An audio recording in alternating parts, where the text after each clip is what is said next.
Hello everyone, আসসালামু আলাইকুম। আমি সুবর্ণা রহমান, সুবর্ণা রসনাঘর থেকে। আমি আজকে কাঁচাগোল্লা রেসিপি করব। অনেকে কাঁচাগোল্লা বলে, অনেকে মনোহরা বলে, আর এক একজন এক এক রকম করে। আমি যেভাবে করি আজকে সেটাই শেয়ার করব।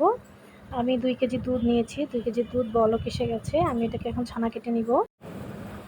এটাতে এখন আমি হাফ কাপ ভিনেগার, অনেকে সিরকা বলে, অনেকে ভিনেগার বলে, ওটা দিয়ে দিলাম। আমি চুলা অফ করে দিয়েছি বলক ওঠার পরেই।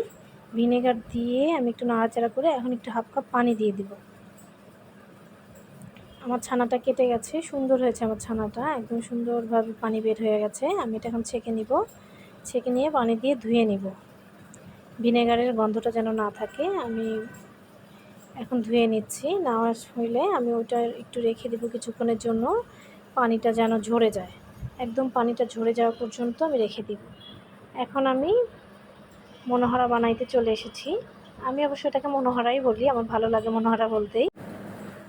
এখন 2 ভাগ করে নিব ছানাটাকে। এক ভাগে আমি 1 চা চামচের মতো চিনি দিয়ে দিলাম। চিনি দিয়ে এখন এটাকে আমি ভালো করে মথে নেব। মথে নেওয়া হয়ে গেলে আমি চুলায় চলে যাব। একটু ভালো করে মথে নিচ্ছি। মনোহরাটা খেতে কিন্তু অনেক ভালো লাগে, আমার ভালোই লাগে খেতে, আমার বাচ্চারাও খুব পছন্দ করে। আমি প্যানে একটু বাটার দিয়ে দিলাম।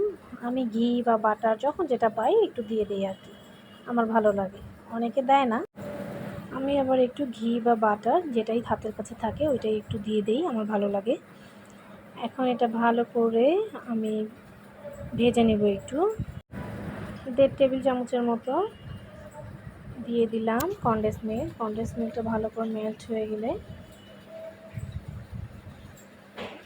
ভালো করে মেল্ট হয়ে যাবে, একদম শুকনো শুকনো হয়ে যাবে। যখন দেখবেন যে প্যান থেকে উঠে আসতেছে সুন্দরভাবে, তখন আমি উঠিয়ে নেব। আমার ভাজা হয়ে গেছে। এখন আমি কাঁচা যে ছানাটা রেখেছিলাম সেই ছানাটার সঙ্গে একসঙ্গে মাখিয়ে নেব। আমি আরেকটু গুঁড়ো দুধ ইউজ করবো এটাতে। একটু গুঁড়ো দুধ দিয়ে দিলাম, ভালোই লাগে, যত দিবেন ততই ভালো লাগবে আর কি। কথায় আছে না, যত গুড় তত মিষ্টি, ব্যাপারটা হচ্ছে ওরকম।